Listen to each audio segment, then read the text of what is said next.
All right, everybody, what's going on? Welcome to another episode of Locked On Avalanche. We are part of the Locked On Podcast Network, your team every day. On today's episode, Nazem Kadri heavy in the beginning, a article that he penned by himself for the Players Tribune, kind of how he got to Colorado, all the things going on through his head, and his connection to Kobe Bryant. Very interesting there. We'll talk about that. We will obviously get to Game 2 against the Predators.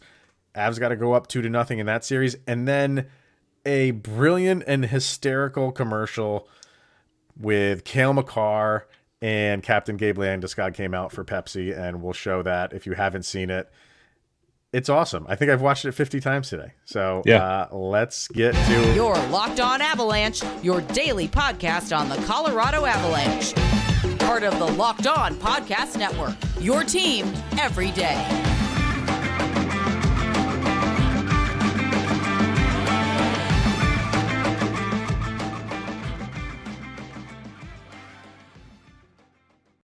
All right, everybody. Welcome to the Locked On Avalanche podcast. We are part of the Locked On Podcast Network. There we go. Your team every day. I'm your host, Chris Maselli. With me, as always, Mr. Shaggy Von Doom, Kyle Sullivan. On today's episode, we're going to get to some Nazem Kadri news, article he wrote for the Players Tribune, and he is nominated for a kind of a prestigious NHL award. So who would have thought? An unbelievable turnaround, and for that specific award, incredible. We'll talk about that. We'll talk about Game 2, and of course that fantastic Pepsi commercial that Gabe and Cale took place in. So we'll show that to you guys as well. But first things first, thank you for making this your first listen of the day. That is always appreciated. Follow the show on social media outlets, LOPN_Avalanche on Twitter, Locked On Avalanche on Instagram.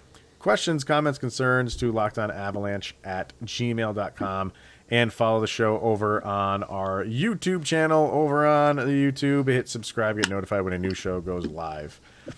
All right, sir, your boy, Mr. Nazem Kadri. He's one of your favorites in the entire league, probably your favorite on the Avalanche, I would say. Mm-hmm. Where do we want to start with this? Maybe start with the Players Tribune article. I love the Players Tribune because that was created for athletes to do exactly this, to have a outlet to pen an article, and it's in their own words. You know, I like that they kind of keep the mistakes in, like, it's not perfect grammar. It's not intended to be. We're not sending this to the publisher to go to get like perfect dialect and everything. So it like the real player comes out, and it does in this one for Nazem Kadri. He wrote one. It's on the very front page right now, and then the title of it is "I Am Who I Am," and we'll get into kind of like bits and pieces of this, but you like seeing a guy like Nazem Kadri, who is known as kind of like unfairly so that brutal type of player, to be vulnerable here. And it's a great article for, you know, it's for how it's not massively long, but he gets into some specific stuff. Overall, it's very well done. Yeah, especially when you get to hear what Nas thinks about certain instances in time, and like things that we like to point out about Nas, like, do you remember what he did there, what he did there? Well, this Tribune article, like, he remembers and reflects on it almost daily. And like to get to hear it from his words and his point of view, it's wonderful. And like your brain just rolls. Like, I would love to hear Gabe Landeskog talk about the offseason and how he approaches his like captaincy in this same tone. But like what Nas did in this article, it's exactly what you want to hear. And especially what he talks about with his love for Colorado and like all the feelings he's felt through this. It's really, really good read. Yeah, I know Gabe Landeskog did one a few years ago for the Players Tribune, and we had the Colin Wilson. He wrote a couple. Those are really, really deep. That gets into, you know, addiction issues and things like that, and OCD problems that he's had.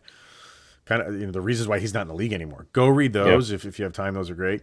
With the Kadri one, he starts at where things went south in Well, first of all, I should say he started with last year.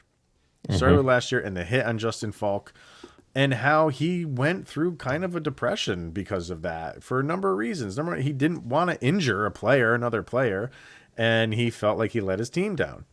So, and then, everything that comes with that, and the suspension, and everybody assuming he's continuing to be this dirty player, and he doesn't want to be known as that.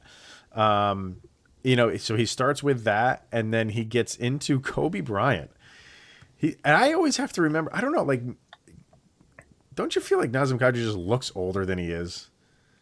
Yeah, you kind of get that vibe, especially with all of those years in Toronto. You kind of feel like he's been there for like 100,000 years. I mean, I'm 41, and I just always feel like he's not my age, but a couple years younger than me. He's like 10 years younger than me. So it's odd to see him talking about Kobe Bryant in a way where he like watched and critiqued his interviews when he was 10 and 11 years old. Yeah. I'm like, man, that I'm old, dude.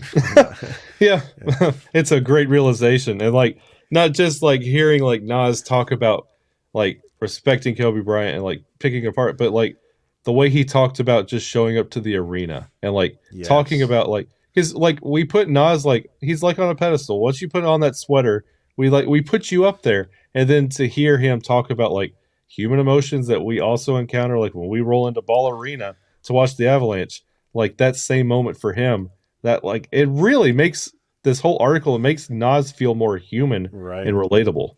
Yeah, because he does talk about that when he's going to see, I think it was the Lakers and like the Raptors, and he still had a week before the game was around the corner, and he just couldn't sleep because he was so excited to see Kobe Bryant. And that's what I mean by like the vulnerability part of it. Yeah, even though you're a 10-year-old kid, you don't think of these guys that way. You don't think of them as like they were kids once and got excited about athletes. Yeah, because now they're athletes themselves. So, obviously someone that he looked up to. He gets into the trade to Colorado, and he was like, he didn't want to be traded anywhere. It was no hard feelings against Colorado. He rejected a trade to Calgary for the same reasons. It's not that he didn't want to go to Calgary. It's he just did not want to leave Toronto. So when it happened and, they did trade him, I think he could veto Calgary because that was on his no trade list. Yeah. Colorado was not. So he didn't have a say in that, and he had to go. And he basically gets into how much he's fallen in love with this community and this town and this state. And go ahead. And especially like playing in a historic arena and with a historic team like Toronto. And then you get to hear how he talks about Ball Arena on a night in, night out basis. Yeah. And then like, we're both fathers, like how he talks about like raising his kids, like in that Colorado area, and like just saying, this is where I want to raise my family here in Colorado, knowing that I come into what I know, like we said, he's 100,000 years old. What he knows is one of the loudest barns out there. Like that speaks a lot. I mean, he says something like, I would not want to be an opposing team coming in here and having to deal with this crowd. And we heard it from Sheldon Keefe, the head coach of the Toronto Maple Leafs, when they went to Ball Arena and they asked him, was this a pretty loud, one of the louder arenas? He goes, without a doubt. And that's coming from the Toronto Maple Leafs head coach. So he gets into that. He gets about playing at Ball Arena. He talks about this team specifically briefly right at the end, that they are, they're not afraid of this moment. They embrace it. He's not afraid of the moment. I don't know, man. After reading like the last couple bullet points that he went through, what we talked about last week, a couple weeks ago, about his unrestricted free agency and staying in Colorado for maybe a little bit lesser number because they can't throw the huge money at him. Picking this apart and looking at specific phrases and specific words, and maybe I'm reading too much into it, I just feel like he doesn't want to be moving around. He wants his family rooted. He doesn't want to be that guy that brings his family all over, Canada and United States. I just get the feeling that he's made a home here and he wants to keep it that way. I'm telling you, I read this and I get confident that he will stay for a little bit lesser number than he might leave $1 million or $2 million on the table to stay with this club. Read this and tell me I'm wrong. No, that's exactly like when I got done reading the article. I messaged you. I said, we're running it back next year. Yes, especially like with how he just said, like, catch you on the other side, Colorado. Like, you're like, he's coming back, isn't he? Like, you get that feeling. And like, for everything Colorado has done, and like when you hear about like Toronto kind of giving up on him, and like he knew it was done in Toronto, and then the warm reception and how he loves Colorado now, you feel like this is his place to stay. I mean, this is coming right from the article. Even after what happened in the playoffs last year, I feel like I've been embraced by the fans, and I thank you guys for that. It means the world to me. And he goes on and says, because I look around our room and I see a bunch of guys who want the pressure. They want the expectations. A few years ago, maybe there were some fans and players who were happy to just make the playoffs, but we know what people want out of us. Nobody is shying away from the moment.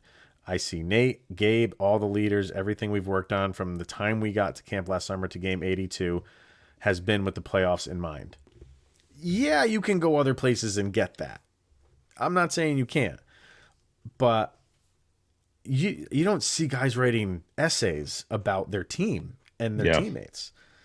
I don't know. We'll see. We'll see where this goes, but I have a lot of confidence now more than ever that Nazem Kadri is not going anywhere. And if the Avs can't give him the big money, I think he's okay with that. I genuinely, he'll still get paid. He'll still get a nice increase.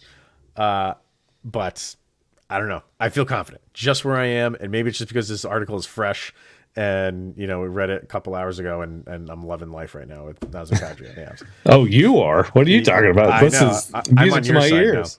Now. I'm on your side now. Having said that, it's not all the Nazem Kadri news we got in the world of the NHL. They announced their King Clancy Memorial Trophy nominees. Every single team gets one nominee. And I want to read these specifics for what it is to the player who best exemplifies leadership qualities on and off the ice and has made a noteworthy humanitarian contribution to his community. For the Colorado Avalanche, that guy was Nazem Kadri, who is nominated. I genuinely don't care if he wins this. I say that as the fact that he is nominated for this is I'm over the moon for that, because the wording, we know what he does off the ice. He does a lot of humanitarian work off the ice. He's involved in the what's the thing you got with the tape? With the HDA, the Hockey Diversity Alliance. Yes, he's involved in that. So he's deserving of what he does off the ice. The wording of this, of leadership qualities on and off the ice, to be notified, to be noticed of what you're doing on the ice. For Nazem Kadri to get noticed for what he's doing on the ice is, I'm over the moon about that. Yeah, it's almost like one of those like comeback player of the year awards. Like, especially like with Nas getting this, like he's completely like changed his perspective and his approach to the game.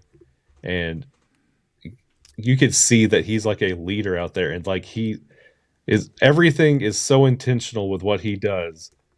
You really are pulling for him, especially with everything he's doing off the ice with, like we mentioned, the HDA and the Nazem Kadri Foundation. Like this would be great. And like, he'd be the second Avalanche to win this. Like Sean Podine also would be, he's a former winner. So, I mean, that's pretty good company. It's good. And these are awards like that are really, those are the ones that stick for a long time. Yeah. We're talking about Cale McCarr and the Norris, and that's good. Like, those are individual awards for a specific year. Awards like this are for what you're doing as a human being to help Yeah. other human beings. You know what I mean? That's what really, really matters. So to win something like this, I think personally on a player level, they would rather win something like this than a Hart Trophy. You know, Hart Oh, Trophy yeah. means you're a really good player, obviously, but this speaks volume to who you are as a person. And for Nazem Kadri just to be up for this award for his team speaks volumes to what people think of him and what he actually is. So, congratulations, Naz. I mean, obviously, I do hope you win it. There's a lot of good names on there, but to be the one guy picked out of the Avs is fantastic. It's great. Make King Clancy nasty. There we go. Hashtag that bad boy. All right, let's hear from Athletic Greens, and then we got a game 2 to talk about, my friend. So first, Athletic Greens. It's a product Kyle and I have been using for the past couple months. And what is it? It is it's a one scoop of one delicious scoop of Athletic Greens. It goes into your daily morning water, and you are absorbing 75 high quality vitamins, minerals, whole food sourced superfoods, and probiotics to help you start your day right.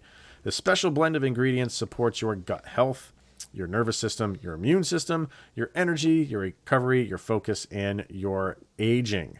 Athletic Greens, it was created when the founder experienced a ton of gut health issues and ended up on a complicated supplement routine to recover, and it cost him over $100 a day. For you, it would cost you less than $3 a day, and you're investing in your health, and it's cheaper than your cold brew or coffee habit. It's cheaper than getting all of your different supplements yourself. You're investing in an all-in-one nutritional insurance. So right now, it's time to reclaim your health and arm your immune system with a convenient daily nutrition. It's just one scoop in a cup of water every day, and that's it. No need for a million different pills and supplements to look out for your health. To make it easy, Athletic Greens is going to give you a 1-year free supply of immune supporting vitamin D and 5 free travel packs with your first purchase. Excuse me. All you have to do, visit athleticgreens.com/NHL Network. Once again, athleticgreens.com/NHL Network. Take ownership over your health and pick up the ultimate daily nutritional insurance. Game 2, Avalanche and Predators. We know well what the Avs did in Game 1. Can we expect... I mean, I can't expect the same score. Yeah. Maybe in some aspects, you're like, the Avs are capable of that, clearly. But I think, when you're playing that team again immediately in the playoffs, there's some embarrassment going on with Nashville. So they are going to come out and play as hard as they possibly can. Number one, because they got embarrassed. Number two, because they don't want to go down 2-0. On the Avalanche side, you would expect more of the same. They want to go up 2-0, and they know, we're going to keep saying this throughout the entirety of the playoffs, they know what happened to them last year. Yeah. So what are you expecting from Game 2? Well, especially with what we saw last night with the Toronto-Tampa Bay game. You kind of don't really know. Like, everybody got out to a good start in Game 1. That's great. That's wonderful. You set the tone. How do you respond? You made Nashville mad, and they might run out Ingram again. What do? I think they should run him out, yeah. And, like, he happened to really settle the game down a little bit. Yeah. So you can't expect yourself to get out there and hang another 7. Are you comfortable and okay if they win 2-1? Oh yeah, because then they would be up 2-0 in the series. I'm Well, fine. I'm fine with any win. Well, you have that contingency of the fan base that's just like, we're going to do this to every team, like, bring it on. But you gotta be realistic here, like, and you brought it up, like, this is exactly how the Vegas series started last year. Yeah. I don't know. I think Yeah, there is going to be fans who are, if it's not a blowout, because we've set the precedent that all we want is a blowout. That's not going to happen every single game, especially in the playoffs. So if it doesn't happen, you do get that 2-1 game, 1-0 game, God forbid. Expect something like that at some point. Expect, because the Avs are going to get their best from Nashville in game 2 without a doubt, and then after that, they go back to Nashville, and you know that they're going to be pumped up a little bit more to play in front of their home crowd. So game 1, I mean, put it away, put it in your memory bank. Great first game. Try to replicate that, but understand that no, Nashville's going to come out and press even harder. That's not to say the Avs can't absorb that. Of course they can. It wouldn't surprise me if Nashville actually comes out and scores first. Then what do you do? And then how do you feel? Like, you would like to see how the team reacts to a closer game, a little bit more of a challenge, because the last thing you want is how the Avalanche handled how they came off the Blues after that sweep. Yeah. And like you felt like we could tackle anybody, and then you were proven wrong. You don't want overconfidence to creep into this team either. So you would kind of like to see a challenge and how the team responds. Yeah, I don't see them being overconfident, because like Nathan McKinnon said last year, he hasn't won anything. You know what I mean? And I think that's rubbed off on the entirety of the team. And yeah, we've said all year long, remember all the ways that they were winning? Mm-hmm. And we kept saying, like, this only helps them in the postseason. So if it's a close game, me watching it is, my anxiety level is going to be going through the roof. They'll be like, we've dealt with this before.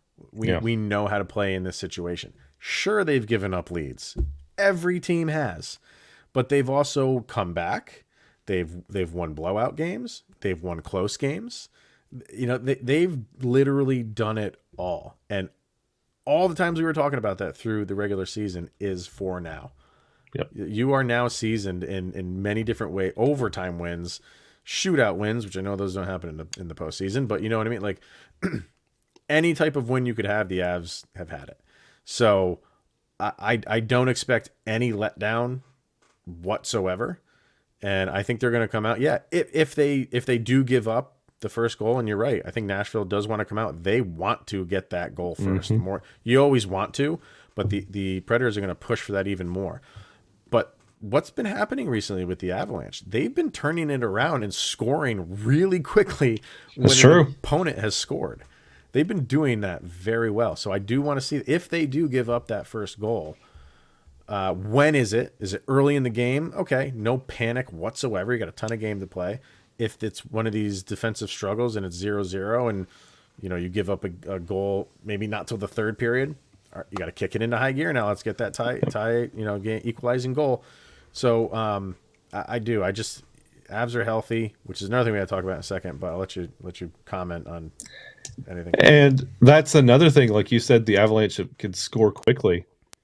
Not only can they score quickly, they proved it in game 1 when they had 2 goals in 22 seconds. Mm-hmm. They could do it against this Nashville team. So you never feel like if they do jump out to that, if Nashville jumps out to a 1-goal lead, you don't feel like it's safe. And Nashville does it either. This is not their first rodeo. No pun intended for the Nashville fans. Nashville knows what they have to do. Colorado's built to make sure they don't do that. Mm-hmm. So the second and third period of game 2 tonight is really where you're going to see what this Avalanche team will be like through the rest of this series. What do you think about injuries? We haven't heard anything on Cogliano. I think he was the only one. I mean, Sturm came back, but even so, we haven't heard anything on Nico Sturm. So you're saying even Cogliano's injuries are invisible? I guess so. And quiet and under the radar. Yeah, but I mean, say he's healthy. Do you run with that same lineup, or do you bring Newhook in? Well, like, what do I do to tell Bednar no? Like, he knows what he's doing. That roster looked great. I know. Like, I would love to. It would be nice to get like Newhook in there and get him some more experience, like in the playoffs. Like, if that's the reason he's not in there, like, what better way to get a playoff experience than in the playoffs? But like you can't argue with how that game one lineup was constructed. No, and that's that's the I don't want to say a concern, but if you're the Avalanche, you want to go out there and do that again, with the understanding that it's very difficult to do that again in the postseason. But I don't how we're just talking about how all these different styles that might come at you and how, like, what is it going to be? That's what is like driving me crazy right now, is because I want to replicate that, but knowing that it's not going to go that way. But what is it going to be? Is it going to be this tough defensive struggle, which, okay, we're going to get that at some point, maybe not in this series, but if we go through all these rounds, you're going to have those defensive games, and you want to see the Avs keep pulling these games out. You are healthy. You're healthy for the first time in a long time. I'm excited I was excited for game one. I'm excited for game two because I just want to see how the Avs respond and can they keep that momentum going into game two? You'd have to think they can, again, being at home. We'll see what happens with the goalie situation. I still think it's going to be Kemper. You don't, but I've been wrong before. That's all right. That's all right. We'll see, but it's going to be exciting. That's for sure. So, all right, let's hear from BetOnline, and then the Avalanche have a little bit of fun, namely Cale Makar and Gabe Landeskog. But BetOnline.net, your number one source for all of your betting stats and sports info. Find all of the latest sports developments, league reviews, and news, including this year's basketball playoffs, Major League Baseball, and this weekend's run to the Roses as the Kentucky Derby is back. Oh, my God. Like, the Kentucky Derby always just sneaks up on me. It sure does, every year. I have not even looked up the horses yet. I'm to the point in my life where I just go off of names. I haven't looked at it either, honestly. I'll text EJ. Yeah. Which EJ? EJ Raddick, because he's a big horse guy. That's true. Our own EJ. Yeah, I know what you're talking Our about. own. We got the inside track there. Yeah. BetOnline is your continued source for all your sporting wagering information, from live betting to the playoffs to esports and more. Head to the website today or use your mobile device to learn more about the trends and the actions. BetOnline.net, where the game starts. All right, so we woke up to Pepsi, not a sponsor of the show, who put up, to me, man, like, commercials, I think, are just like a dying breed, really. Yes. Like, you know what I mean? Like, I remember being a kid and looking forward to Super Bowl commercials because they were actually good and they were actually funny. And now I just feel like companies are trying way too hard to be funny, and they're not. See, like you could still sing the jingle to like Bagel Bites, and like that was like in the 90s, but like it hits so good, like you still could sing like pizza in the morning, pizza in the evening, pizza at supper time. Yeah, like commercials aren't the same. No, they absolutely are not. So I don't think I've really genuinely laughed at a commercial, and I couldn't tell you when. But Pepsi came out with this commercial with Cale Makar and Gabe Landeskog bickering back and forth about it. Starts with recycling and then just goes so much deeper than that. So we're gonna play it for you here. If you haven't seen it, you'll hear the audio, but if you're watching on YouTube, we'll play it on YouTube. It's up on YouTube right now, so we'll play it right now, and we'll talk about it, because I think I've watched this thing 50 times today. Yeah. It's hysterical. All right, let's see how we can get this in here. Good practice today, Cale. Thanks, man. Looked like you were playing mini golf out there today. You call that a slap shot? Yeah, I do. I don't. You gonna be able to grow a beard this year, or are you going with the rugged peach fuzz look? Peach fuzz jokes? Real nice, Gabe. Real nice. What are you doing?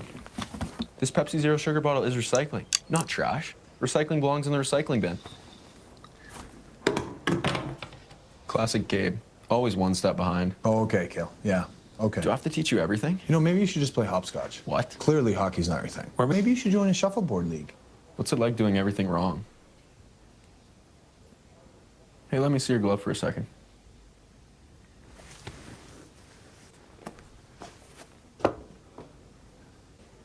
Your face looks like a baby. Know the difference? Make a difference. Be a team player and recycle. Visit PepsiTrashTalk.com to learn more. Fantastic. That's not trash. What I love about it, number one, it's funny. It's hysterical. Yeah. And hockey players generally just don't have like this attitude about them where they are funny. They're most of them are very monotone. They don't really have this like way about them where you feel like you have like some connection with them. Gabe Landeskog absolutely does. He's done several commercials. And he has like that acting ability and that lightheartedness about him. And you knew Cale Makar did, but to see it in action and to see hockey players like genuinely like enjoying being in the spotlight was fantastic. And I think the thing that really stuck out for me, like we talk all the time, like the NHL has a problem creating stars and marketing them. Right. This wasn't just a commercial for Billy Bob's used cars down at the end of Danville. This was Pepsi, for goodness sake. Right. It's one of the biggest brands in the world. And they gave 2 members of the Colorado Avalanche and do you ever think you would hear Cale Makar like trash talking like that? You had Cale and then Gabe in his most Thor-like, like when he's just like, yeah, Cale, yeah. Like it was like a rumbling, like you're like, okay, I hear you, Gabe. Like it was a great commercial. Like you get your point across, and guess what? We're talking about your message. So Pepsi wins in the commercial. The Avalanche win with getting their two of their arguably biggest stars out there. Like it's a win-win-win for everybody. And it's great that they can make fun of themselves, especially Cale Makar, because he does have that baby face. Yeah. And for him to be in on the joke and be okay with it, it's so funny because everything Gabe Landeskog is saying to him is childish. Like you're gonna grow peach fuzz, why don't you go play hopscotch? And then what's Cale Makar do? He just throws his glove with no reason, which is a childlike thing to do. And then at the end, Gabe just goes in for the knockout and just like, your face looks like a baby. And it's funny, it's true, and Cale Makar can take a joke. Yep. So it was brilliantly done. It's fantastic. I've only seen it on the internet. I hope it plays during, some the 4 commercials you get on ESPN Plus. Yeah, those things, right. In between. Well, remember the one that they ran, or it wasn't ESPN Plus last year. It was still the NHL.